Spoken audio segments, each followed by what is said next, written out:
بالله من الشيطان الرجيم بسم الله الرحمن الرحيم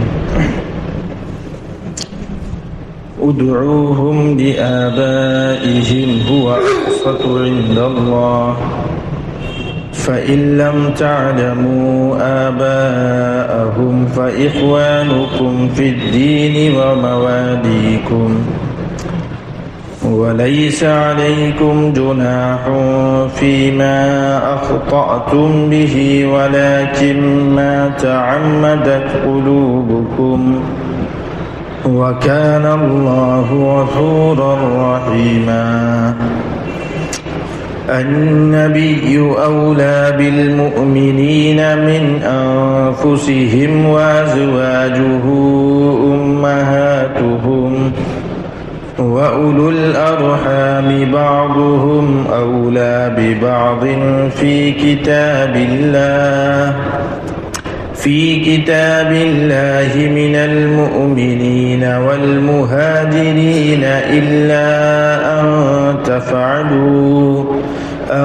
تفعلوا إلى أوليائكم معروفا كان ذلك في الكتاب مسطورا صدق الله العظيم. محترم عزیزو، بزرگ اور دین ایمانی بھائیو، سورہ احزاب کی ابتدائی 4 آیات یہ ہمارے سامنے آئی. اس سورج کے بنیادی عنوان میں سے بات یہ ہے کہ اس سورج کے اندر ایک تو غزوہ احزاب اور غزوہ خندق کا واقعہ تفصیل کے ساتھ بیان کیا گیا ہے، اور آپ صلی اللہ علیہ وسلم کے مقام اور مرتبے کو اور آپ کی محبوبیت کو اور آپ صلی اللہ علیہ وسلم کی خصوصیت کو یہاں بیان کیا گیا ہے. اور وہ باتیں بیان کی گئی ہیں کہ جن کے ذریعے سے آپ صلی اللہ علیہ وسلم کو ایذا پہنچانے سے روکا جائے، آپ صلی اللہ علیہ وسلم کو کوئی تکلیف نہ پہنچے، ان باتوں کا یہاں پر ذکر ہے. اسی سے متعلق ایک بات جو گزشتہ ہفتے بہت تفصیل کے ساتھ آئی کہ قرآن کریم نے اس سورج کے اندر سماج اور معاشرے کے اندر جو رسمیں، جو رواج بہت گہرائی کے ساتھ جڑ پکڑ چکی ہیں، ان کو کس طرح سے اکھاڑ کر پھینکا جائے، قرآن کریم نے اس کی تدبیریں بیان کی ہے. اور اس سلسلے میں آپ صلی اللہ علیہ وسلم کا جو واقعہ حضرت زید بن ثابت سے متعلق پیش آیا اس کو بیان کیا ہے. چنانچہ 4 احکام اس سلسلے میں ابتداءً دیے کہ اے نبی اللہ سے ڈریے.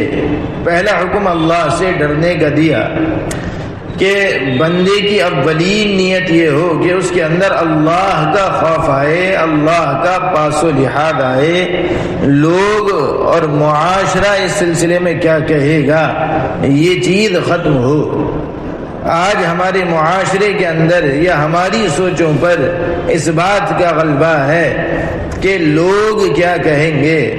لوگوں کا پاس و لحاظ ہے، ان کی وقعت ہے، ان کی اہمیت، اور اللہ کا پاس و لحاظ یہ ذہنوں کے اندر سے غائب ہو گیا. لہذا پہلا اور بنیادی حکم جو دیا گیا وہ یہ کہ اتق اللہ، اللہ کا پاس و لحاظ رکھو. دوسرا حکم جو دیا گیا وہ یہ وَلَا تُطِعِ الْكَافِرِينَ وَالْمُنَافِقِينَ، کہ کفار کی اور منافقین کی اطاعت نہ کرو. فالو کافروں کو نہیں کرنا، منافقوں کو نہیں کرنا، دوغلے لوگوں کو نہیں کرنا، ان لوگوں کی اطاعت نہیں کرنی، اس لیے کہ ان لوگوں کی اطاعت تو وہ گمراہی کی جانب، ہلاکت کی جانب، بربادی کی جانب لے کر جاتی. اور خدا وہاں فرمائے کہ ہمارے معاشرے پر جو فکر غالب ہے وہ یہ کہ لوگوں کی اطاعت کا جذبہ یہ لوگوں کے اندر عام ہوتا جا رہا ہے. فلاں ایسا کر رہا ہے، فلاں اس طرح کر رہا ہے، لہذا ہم بھی فلاں کو فالو کریں گے، ان کے نظام کو فالو کریں گے، ان کے طریقے پر چلیں گے. دوسرا حکم یہ دیا کفار کی منافقین کی اطاعت نہیں کرنی. تیسرا حکم یہ دیا وَاتَّبِعْ مَا يُوحَى إِلَيْكَ مِن رَبِّكَ کہ اللہ کی جانب سے آپ پر جو وحی کی گئی ہے اس کی اطاعت کیجیے، اس کی اتباع کیجیے. اتباع کرنا ہے قرآن کریم کی، اس کو اپنا حرز جاں بنانا ہے، اس کے طریقے پر چلنا ہے، اس کو اختیار کرنا ہے، اس کے حکموں کے مطابق زندگی گزارنی ہے. ساری کی ساری چیزیں اس کی مطابق ہونی چاہیے. اور چوتھا حکم یہ دیا کہ جس راہ پر آپ چل رہے ہیں، جو معاشرے کی مخالفت کی راہ ہے، لوگوں کے راستے کے خلاف راستہ ہے، لوگ ایک الگ طریقہ حیات لے کر آئے ہیں اور آپ اس کے برخلاف کسی اور راستے پر چل رہے ہیں، ایسے موقع پر بہت سے حالات بھی آئیں گے، بہت سی باتیں بھی سننی پڑیں گی، بہت سی چیزوں کا سامنا بھی کرنا پڑے گا. ایسے موقع پر پھر توکل اور بھروسہ وہ اللہ کی ذات پر ہو. وَتَوَكَّلْ عَلَى اللَّهِ اور اللہ کی ذات پر بھروسہ کیجئے. وَكَفَى بِاللَّهِ وَكِيلًا اللہ ہی وکیل ہونے کی حیثیت سے کافی، وہی سازگار ہے، وہی نگہبان. بڑی اہم اور 4 باتیں اس سورت کی ابتدا میں بیان کی، اور اس کے بعد عرب کے اس معاشرے کے اندر جو 3 بنیادی باطل چیزیں تھیں، قرآن کریم نے اس اگلی آیت کے اندر ان تینوں چیزوں کو ختم کیا. فرمایا ما جعل اللہ لرجل من قلبین فی جوفہ. عرب کے لوگوں میں ایک بات یہ رائج تھی، عام تھی، کہ جو بندہ وہ ذہین و فتین ہوتا ہے، بات کی تہ تک پہنچنے والا ہوتا ہے، اس کے اندر، اس کے سینے میں 2 دل ہوتے ہیں. قرآن کریم نے یہ بات واضح کی ما جعل اللہ لرجل من قلبین فی جوفہ کہ اللہ نے کسی انسان کے اندر، اس کے جسم کے اندر 2 دل نہیں بنائے. دوسری چیز جو لوگوں کے درمیان رائج تھی وہ یہ کہ اگر کوئی شخص اپنی بیوی کو اپنی ماں کے مشابہ قرار دے دیتا تو پھر یہ چیز ان کے درمیان ایسی ہو جاتی کہ وہ عورت اس پر بالکل حرام ہو جاتی، وہ اس کو اپنی حقیقی ماں سمجھتا. قرآن کریم نے اس کو ختم کیا وما جعل ازواجکم اللائی تظاہرون منہن امہاتکم کہ اپنی جن بیویوں سے تم زہار کیا کرتے ہو، یعنی جن کو تم اپنی ماں کی پیٹھ کی طرح کہتے ہو، یہ بیویاں تمہاری، یہ تمہاری مائیں نہیں ہیں، یہ تم پر بالکل ہی حرام نہیں ہے. اس کا مسئلہ گزشتہ ہفتے تفصیل کے ساتھ بیان کیا تھا. اور تیسری بات وما جعل ادعیاءکم ابناءکم اور اللہ نے تمہارے منہ بولے بیٹوں کو تمہارا حقیقی بیٹا نہیں بنایا. وما جعل ادعیاءکم ابناءکم کہ تمہارے منہ بولے بیٹوں کو وہ تمہارا حقیقی بیٹا نہیں بنایا. ذالکم قولکم بافواہکم یہ تو وہ تمہاری وہ باتیں ہیں جو تمہاری منہ سے نکلی ہیں، زبان سے نکلی ہیں. واللہ یقول الحق وہو یہدی السبیل اور اللہ تو حق بات بیان کرتا ہے اور وہی راستے کی رہنمائی کرتا ہے. آپ صلی اللہ علیہ وسلم کے ساتھ بھی یہ واقعہ اس سلسلے میں پیش آیا. ایک بچہ تھا، حضرت زید ابن حارثہ ان کا نام تھا. قبیلہ ایک عیسائی گھرانے کے فرد تھے. ایک موقع پر اپنی والدہ کے ساتھ کسی سفر پر ننسال کی جانب غالباً جا رہے تھے. راستے میں ان کے قافلے پر حملہ ہوا اور ڈاکوؤں نے اس قافلے کو لوٹا اور حضرت زید کو قیدی بنا کر انہوں نے کسی کے ہاتھ پر فروخت کر دیا، بیچ دیا. اور جنہوں نے ان کو خریدا انہوں نے آگے کو بیچا. اور پھر حضرت خدیجہ رضی اللہ عنہا ان کے ایک قریبی تھے، انہوں نے اس کو خریدا اور حضرت خدیجہ رضی اللہ عنہا کو ہدیہ دے دیا، ان کو ہبہ کر دیا۔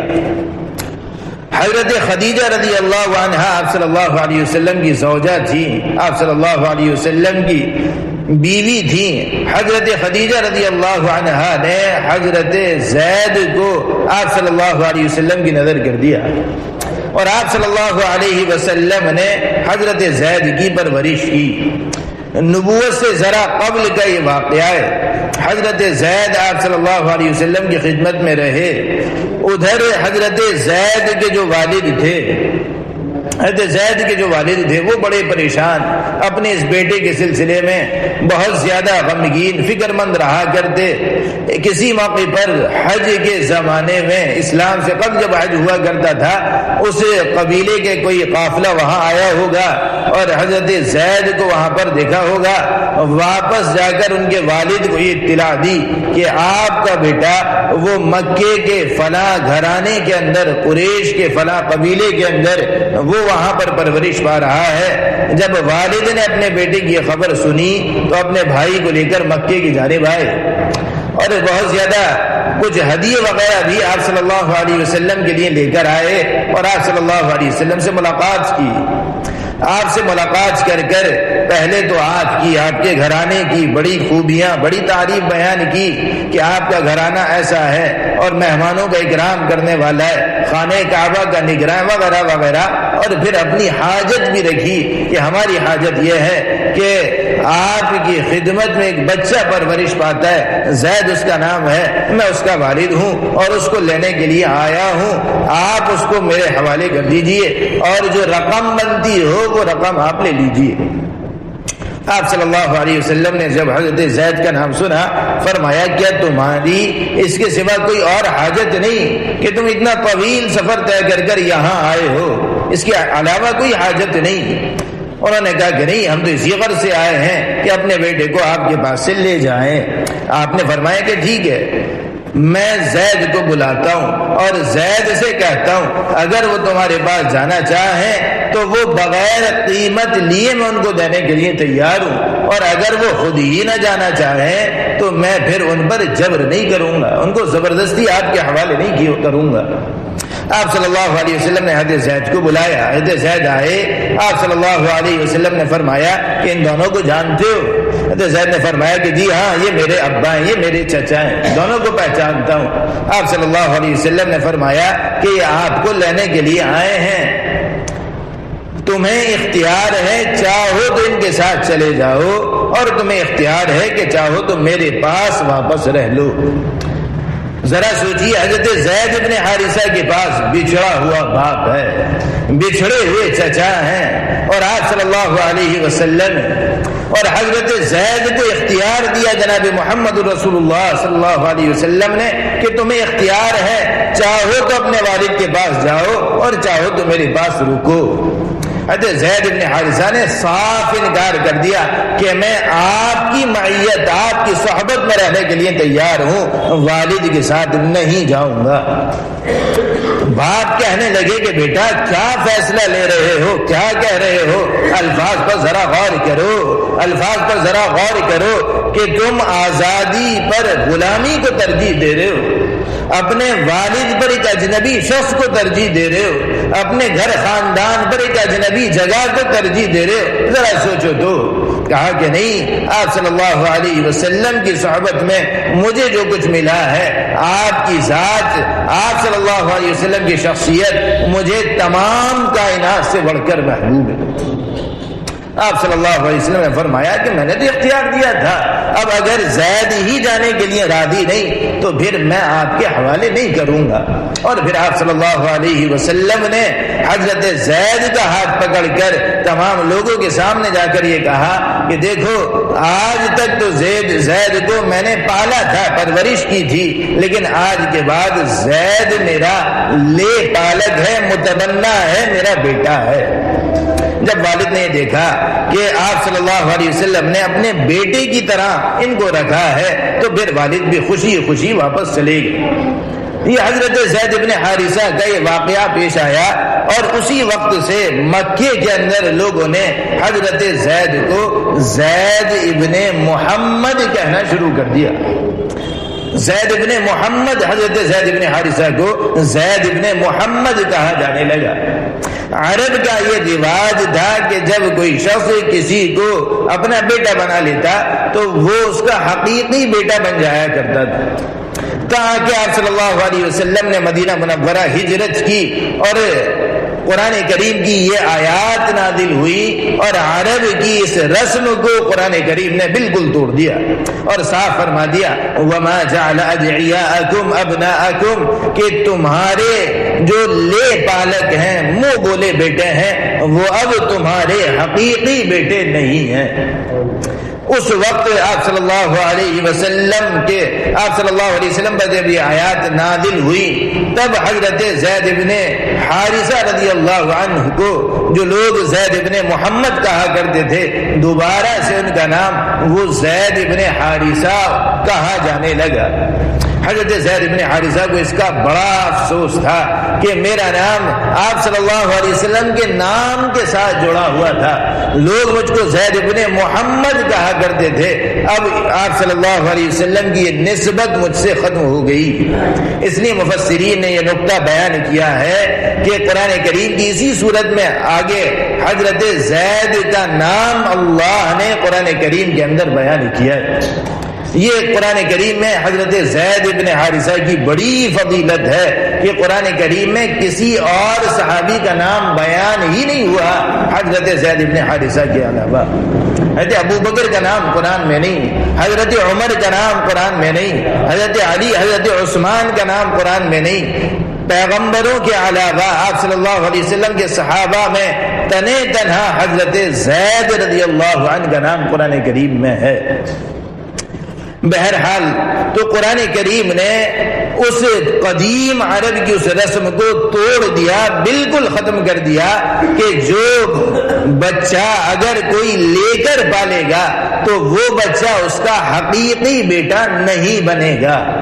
اس بات کو گزشتہ ہفتے بہت وضاحت کے ساتھ سمجھایا گیا تھا کہ کسی اور بچے کو اپنا بچہ کہنے میں، اپنا بیٹا بنانے میں شریعت کے کن کن حکموں کو توڑنا پڑتا ہے.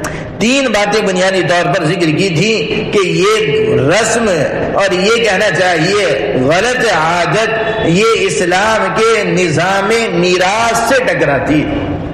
اسلام کے نظام میراث سے ٹکراتی ہے. اسلام کا نظام میراث ایک سیدھا سادہ سا اصول ہے کہ باپ کے مرنے کے بعد وراثت جو تقسیم ہوگی یا کسی بھی شخص کے مرنے کے بعد جو وراثت تقسیم ہوگی وہ اس کو ملے گی اور اس کو ملے گی اور اس کو ملے گی اور اس کو ملے گی. شریعت نے اس کے بڑے تفصیلی احکام بیان کیے.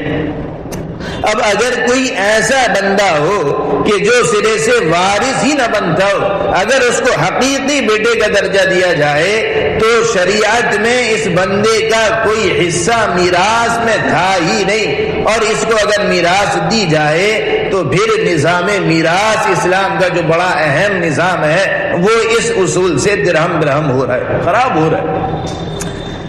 دوسری بڑی خرابی وہ اس کے ذریعے سے وہ حلت اور حرمت کے مسائل ہیں کہ اگر اس کو حقیقی بیٹا قرار دیا جائے گا تو پھر بہت سے رشتے جو حلال تھے حرام ہوں گے اور جو حرام تھے وہ حلال ہوں گے. جیسے کہ آگے تفصیل کے ساتھ واقعہ آئے گا کہ حضرت زید ابن حارثہ کی شادی ایک عورت سے ہوئی، حضرت زینب رضی اللہ عنہا سے ہوئی، اور بعد میں حضرت زید نے اپنی بیوی کو طلاق دے دی. اب معاشرے میں، سماج میں جن کو حضرت زید نے طلاق دی تھی یہ معاشرے کی روح سے آپ صلی اللہ علیہ وسلم کی بہو تھی. لوگ کیا کہتے ہیں؟ آپ صلی اللہ علیہ وسلم کے منہ بولے بیٹے کی بیوی ہے، لہذا آپ صلی اللہ علیہ وسلم کا نکاح ان حضرت زید کی بیوی سے یہ معاشرے کی نگاہ میں غلط تھا. لوگ اس کو غلط سمجھ رہے تھے لیکن شریعت نے اس رشتے کو نہیں مانا، اس لیے حضرت زید کی بیوی سے آپ صلی اللہ علیہ وسلم کا نکاح جائز تھا. اور پھر آپ صلی اللہ علیہ وسلم نے اس نکاح کو کیا، اور آپ صلی اللہ علیہ وسلم کی اس نکاح کی بنیاد پر یہ رسم اور بھی زیادہ کمزور پڑ گئی۔ تو یہ بڑی خرابی پیدا ہوتی ہے کہ اس رشتے کی بنیاد پر بہت سے حلال رشتے حرام ہو جاتے ہیں، اور بہت سے حرام رشتوں کو لوگ حلال سمجھتے ہیں۔ اگر کسی شخص کے پاس بیٹیاں ہیں اور اس نے کوئی بیٹا لے کر پالا تو لوگ یہ کہیں گے کہ یہ دونوں یہ لڑکیاں اور یہ لڑکا یہ آپس میں بہن بھائی ہیں، لیکن شریعت یہ کہتی ہے کہ دونوں کے درمیان کوئی رشتہ داری نہیں۔ اگر اس لڑکے کی شادی اس لڑکی سے کی جائے، شریعت اس نکاح کو بالکل جائز کہتی ہے، معاشرہ اس نکاح کو غلط سمجھے گا۔ اسی طرح بہت سے جائز رشتے ناجائز اور ناجائز رشتے جائز ہو جاتے ہیں۔ تو دو بڑی خرابیاں تو نظام میراث کے سلسلے میں، اور ایک حرمت اور حلت کے سلسلے میں، اور ایک اخلاقی خرابی یہ ہوتی ہے کہ شریعت نے جو پردے کے اصول نافذ کیے ہیں اس رشتے کی بنیاد پر، وہ سارے کے سارے اصول بھی وہ کہنا چاہیے ختم ہو جاتے ہیں۔ اب جس بندے نے ایک لڑکے کو لے کر پالا ہے، اس کو اپنا حقیقی بیٹا قرار دیا ہے، تو شریعت کی نگاہ میں وہ اس کا حقیقی بیٹا نہیں ہے، لہذا اس مرد کی بیوی سے شریعت کی نگاہ میں اس بچے کا پردہ ہے، اس کی لڑکیوں سے پردہ ہے، اور یہ اس کو کہنا چاہیے یہ عورت اپنا بیٹا سمجھ رہی ہے، اور اس بنیاد پر پردے کی ساری فاؤنڈیشن وہ ختم ہے۔ تو یہ بڑی اخلاقی خرابیاں ہیں جو اس بنیاد پر پیدا ہوتی ہیں۔ قرآن کریم نے، اسلام نے اس رشتے کو ختم کیا۔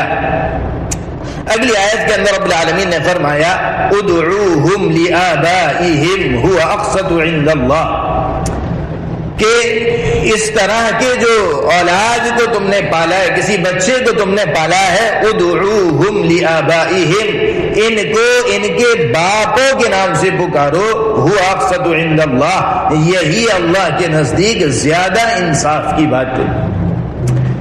جس بچے کو تم نے پالا ہے اس کو معاشرے کو بھی یہی حکم ہے، سب کو یہ حکم ہے، ادعوہم لآبائہم، اس بچے کو اس کے حقیقی باپ کے نام سے پکارو، وہ اقسط عند اللہ، یہی اللہ کے نزدیک زیادہ انصاف کی بات ہے۔ اگر کسی مرد نے کسی بچے کو لے کر پالا ہے تو پرورش کی روح سے غلط نہیں ہے، یہ مسئلہ بھی واضح ہو کہ کسی بچے کو پالنا غلط نہیں ہے، پالنا غلط نہیں ہے، لیکن اس کو منہ بولا بیٹا قرار دینا، اپنا بیٹا بنا لینا، اس کو کہنا چاہیے وراثت میں حق دینا، اس پر سے علت اور حرمت کے احکام بدل دینا، اس کے لیے اخلاقی پردے کے نظام کو بدل دینا، اس کے والد کا نام ہٹا دینا، اپنا نام رکھنا، یہ چیزیں غلط ہیں۔ اگر کوئی بندہ لے کر کسی کو پالے تو تنہا پال لینا غلط نہیں ہے، پالنا غلط نہیں ہے، پالنے کی بنیاد پر اس کو بیٹا سمجھ لینا، بیٹا بنا لینا، احکام میراث اس میں جاری کرنا، یہ چیزیں غلط ہیں۔ چنانچہ اگر کوئی شخص کسی کے بچے کو لے کر پالتا ہے تو اس کے کاغذات میں نکاح کے موقع پر عوام کی زبان پر بھی اس کے حقیقی باپ کا نام ہونا چاہیے، اس کے سارے ڈاکومنٹس اگر ہیں، کاغذات اگر ہیں تو اس میں نام جو لکھا جائے گا اس کے باپ کا لکھا جائے گا، اس کے کہنا چاہیے نکاح کے موقع پر نام جو لکھا جائے گا والد کا، حقیقی والد کا لکھا جائے گا۔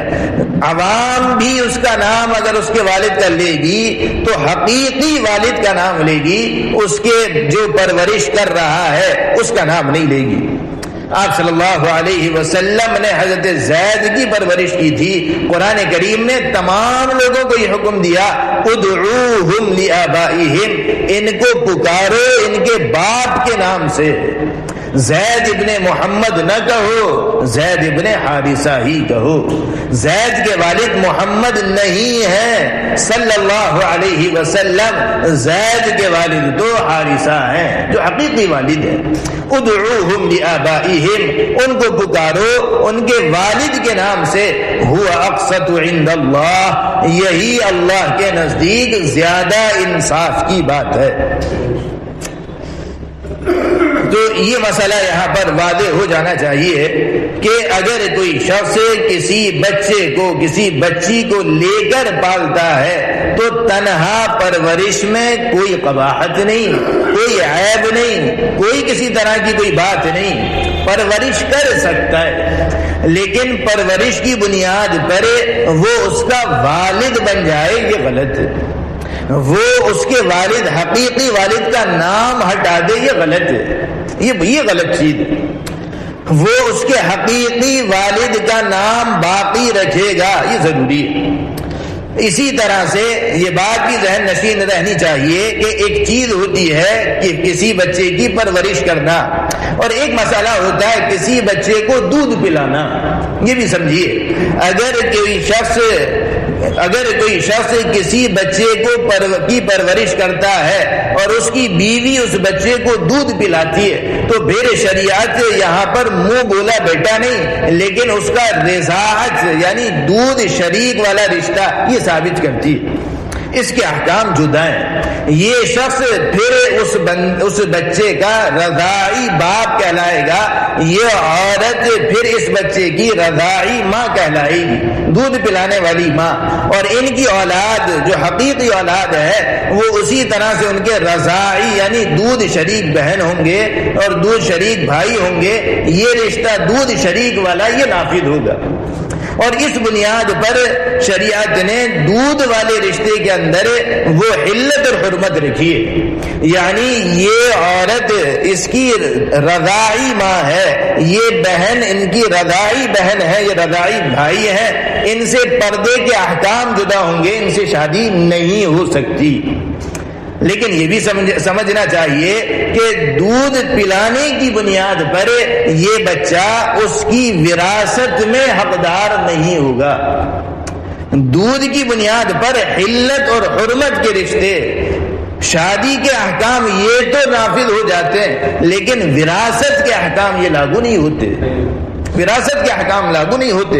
حلت اور حرمت کے پردے کے یہ احکام کے اندر تو تبدیلی آ سکتی ہے، لیکن میراث کا جو مسئلہ ہے وہ دودھ پلانے کی بنیاد پر بھی ثابت نہیں ہوگا۔ تو حضانت، رضاعت، دودھ پلانا، یہ مسئلہ الگ ہے اور پرورش یہ مسئلہ الگ ہے۔ تو دودھ پلانے کی بنیاد پر وہ اس کا باپ ہوگا، رضاعی دودھ پلانے والا، یہ رشتہ ثابت ہوگا، ماں سے بھی، اولاد سے بھی، بھائی بہنوں سے بھی، باپ سے بھی، اور اس رشتے کا فرق جو پڑے گا وہ پردے کے احکام پر، شادی بیاہ کے احکام پر تو پڑے گا لیکن وراثت کے احکام پر اس رشتے کا اثر نہیں پڑے گا، میراث اس بچے کے حصے میں نہیں آئے گی۔ اور اگر دودھ نہیں پلایا، صرف پرورش کی ہے تو اس بنیاد پر نہ تو حلت اور حرمت کا رشتہ ثابت ہوگا، شادی بیاہ کا وہی اجنبی والا رشتہ رہے گا، پردے کے وہی احکام رہیں گے اور وراثت بھی جاری نہیں ہوگی۔ ادعوہم لآبائہم هو اقسط عند اللہ، ان کو پکارو لآبائہم، ان کے باپوں کے نام پر، هو اقسط عند اللہ، یہی اللہ کے نزدیک زیادہ انصاف کی بات ہے۔ اچھا، ایک مسئلہ یہاں پر یہ بھی سمجھنے کا ہے، تو پھر ایسے موقع پر کیا کیا جائے وراثت کے سلسلے میں اور پردے وغیرہ کے احکام کے سلسلے میں؟ علماء کرام نے یہ بات بیان کی ہے کہ اگر زیادہ تر کوئی بندہ اگر کسی بچے کی پرورش کرتا ہے تو دو بڑی وجہیں رہتی ہیں، ایک تو خدمت کی غرض سے پرورش کرتا ہے کہ جی اس کے ذریعے سے مجھے خدمت کی جو ہے وہ سہولت ہو جائے گی، بڑھاپے کا عالم ہے، کون خدمت کرے گا وغیرہ وغیرہ۔ تو اگر ایسے موقع پر اگر خدمت کی غرض سے پرورش کی گئی ہو تو پھر مسئلہ آتا ہے پردے کا، پردے کے سلسلے میں بڑا مسئلہ آتا ہے۔ تو پھر ایسے موقع پر بہتر یہ ہے کہ ایسے بچے کو پالا جائے جو ان کے درمیان میں رشتے کے اعتبار سے پردے کی باؤنڈیشن وہ اس پر لاگو نہ ہوتی۔ مثال کے طور پر اگر کسی لڑکے کو پالنا ہے تو ایسے لڑکے کو پالا جائے جو عورت کا، بیوی کا محرم ہو، بیوی کا محرم تاکہ وہ اس کی خالہ بنے، پھوپھی بنے، اور اس بنیاد پر ان دونوں کے درمیان پردے کا مسئلہ نہ رہے تاکہ خدمت کی غرض یہ مکمل ہو جائے۔ سمجھ میں آئی بات؟ اگر لڑکا پالا جائے تو پھر ایسا پالا جائے جو اس عورت کا محرم ہو تاکہ اس لڑکے اور اس عورت میں پردے کا کوئی مسئلہ نہ ہو، اور اگر لڑکی پالی جائے تو پھر اس مرد کے رشتے کی وہ بھتیجی ہو، بھانجی ہو، تاکہ اس لڑکی کا اس مرد سے محرم کا رشتہ ہو اور پردے کے سلسلے میں جو دقت آ سکتی ہو وہ نہ آئے۔ اور اگر اس مرد نے کسی اجنبی لڑکی کو پالا تو وہ اس کے لیے حرام ہوگی، اس لڑکی کے لیے اس شخص سے پردہ ضروری ہوگا، اور اگر کسی لڑکے کو پالا تو اس لڑکے کا اس عورت سے پردہ ضروری ہوگا۔ اس لیے اگر خدمت کی غرض سے پرورش کی جا رہی ہے تو ایسے رشتے کو لیا جائے کہ جس کی بنیاد پر پرورش کا، جس کی بنیاد پر پردے کا مسئلہ وہ کہنا چاہیے رکاوٹ نہ بنے۔ لیکن ظاہر سی بات ہے پردے کا یہ مسئلہ یہ مرد اور عورت کے سلسلے میں ہوگا، بہن بھائیوں کے سلسلے میں تو وہ نہیں ہو سکتا۔ اور دوسری وجہ جو عام طور سے رہتی ہے وہ رہتی ہے وراثت کا۔ آدمی کو یہ خدشہ ہوتا ہے کہ جی میرا یہ مال ہے، میرا یہ دولت ہے، اور اس بنیاد پر میں جب چلا جاؤں گا اس دنیا سے تو پھر اس کا وارث کون ہوگا؟ میرا تو کوئی وارث ہی نہیں ہے۔ لہذا اس غرض سے کسی کو لیا جاتا ہے، کسی لڑکے کو یا کبھی کسی لڑکی کو لیا جاتا ہے۔ ایسے موقع پر شریعت کا حکم یہ ہے کہ یہ بچہ تنہا اس بنیاد پر کہ آپ نے اس کی پرورش کی ہے وراثت کا مالک نہیں ہوگا، وراثت کا مالک نہیں ہوگا۔ وراثت کا حق تو شریعت میں وہ کہنا چاہیے بالکل صاف ہے کہ یہ وراثت اس شکل میں ان لوگوں کو ملے گی۔ بڑے تفصیلی احکام ہیں۔ اگر کسی شخص کے کہنا چاہیے اولاد نہ ہو تو پھر اس کے بعد وراثت اس کی بیوی کی رہتی ہے، اور جو بچتی ہے بیوی کا بھی ایک متعین حصہ ہے، اور وہ جو بچی ہوئی وراثت ہے وہ اس کے بھائیوں میں یا بھتیجوں میں تقسیم ہوتی ہے، بھائی اور بھتیجوں میں تقسیم ہوتی ہے۔ اس بنیاد پر شریعت نے یہ جو وراثت کے تفصیلی احکام دیے ہیں، اب اگر اس بندے نے کسی بچے کو پالا ہے تو پھر اس بچے کو وراثت میں حق نہیں ملے گا۔ تو ایسے موقع پر کیا کیا جائے؟ اس بچے کے لیے جو ایک دروازہ کھلا ہے وہ ہبہ کا، اور کہنا چاہیے گفٹ کا، یا کہنا چاہیے وصیت کا دروازہ کھلا ہوا ہے۔ یہ شخص اپنی زندگی میں جس اولاد کو جس بچے کو اس نے پالا ہے اس کو جو کچھ ہبہ کر دے، گفٹ کر دے، وہ چیز اس کی ہے، اور کہنا چاہیے جو اس کے لیے وصیت کر دے وہ چیز اس کی ہے، اور وصیت بھی کسی شخص کی اس کے تہائی مال میں نافذ ہوتی ہے، تہائی مال میں نافذ ہوتی ہے۔ لہذا اگر کسی شخص نے کسی بچے کی پرورش کی اور اس کے سلسلے میں وصیت کر دی کہ میرے مرنے کے بعد میرے سارے کے سارے مال کا وارث یہ بچہ ہوگا، تو اس کے مرنے کے بعد یہ بچہ صرف اس کے تہائی مال کا وارث ہوگا، نہ کہ کل مال کا۔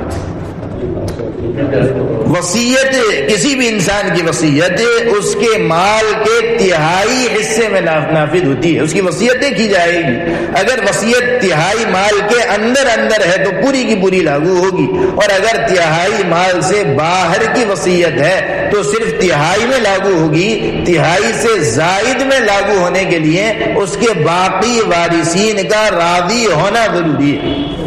سورہ نساء کے اندر یہ سارے کے سارے مسائل اور تفصیل کے ساتھ آئیں گے۔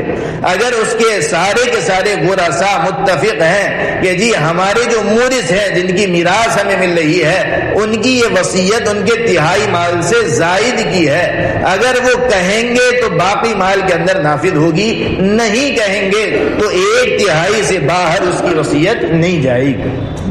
لہذا اگر کسی شخص نے اپنے لے پالک کے لیے، اپنے منہ بولے بچے کے لیے سارے کے سارے مال کی وصیت کی ہے اور اس کی اس وصیت پر عمل جو ہوگا وہ صرف تہائی مال کا ہوگا، تہائی مال اس کو ملے گا، باقی جو 2/3 مال ہوگا وہ بقیہ ورثاء کے اوپر ہوگا۔ وہ اگر چاہیں گے تو سارا مال بھی اس کو دے سکتے ہیں، وہ اگر چاہیں گے تو سارا مال بھی اس کو دے سکتے ہیں، اور اگر وہ نہ چاہیں تو وہ باقی 2 حصے مال کے وارث ہیں۔ وہ اپنا اگر مقدمہ دائر کریں گے تو اسلامی شریعت بھی اور اسلامی عدالت بھی ان کو وہ حصہ دلائے گی۔ یہ اسلام کے اندر تقسیم میراث کا نظام ہے کہ میراث وہ خونی رشتوں کے اندر ہے، وہ صرف زبان کی بنیاد پر کہیں اور منتقل نہیں ہوگی۔ قرآن کریم نے وراثت کے احکام کو بہت تفصیل کے ساتھ، وضاحت کے ساتھ بیان کیا ہے، اور رب العالمین نے فرما دیا کہ لا تدرون ایہم اقرب لکم نفعا، یہ چیزیں کہ جی ہمارے لیے ہمارے فلاں رشتہ دار نے، ہمارے فلاں شخص نے ہمیں کوئی نفع نہیں پہنچایا، وراثت اس کو نہیں ملے گی۔ شریعت نے وراثت کو لوگوں کے عقلوں پر نہیں رکھا، لوگوں کی چوائس پر نہیں رکھا کہ تم جس کو چاہو دو، جس کو چاہو محروم کر دو، نہیں۔ قرآن کریم کہتا ہے لا تدرون ایہم اقرب لکم نفعا، تم نہیں جانتے کہ تمہارے لیے زیادہ نفع بخش کون ہے، تمہیں اس کا علم نہیں ہے۔ اس لیے شریعت نے میراث کی تقسیم خود کی ہے، خود کی کہ اس کو اتنا، اس کو اتنا، اس کو اتنا، اس کو اتنا ملے گا۔ شریعت نے نظام اپنے ہاتھ میں رکھا ہے۔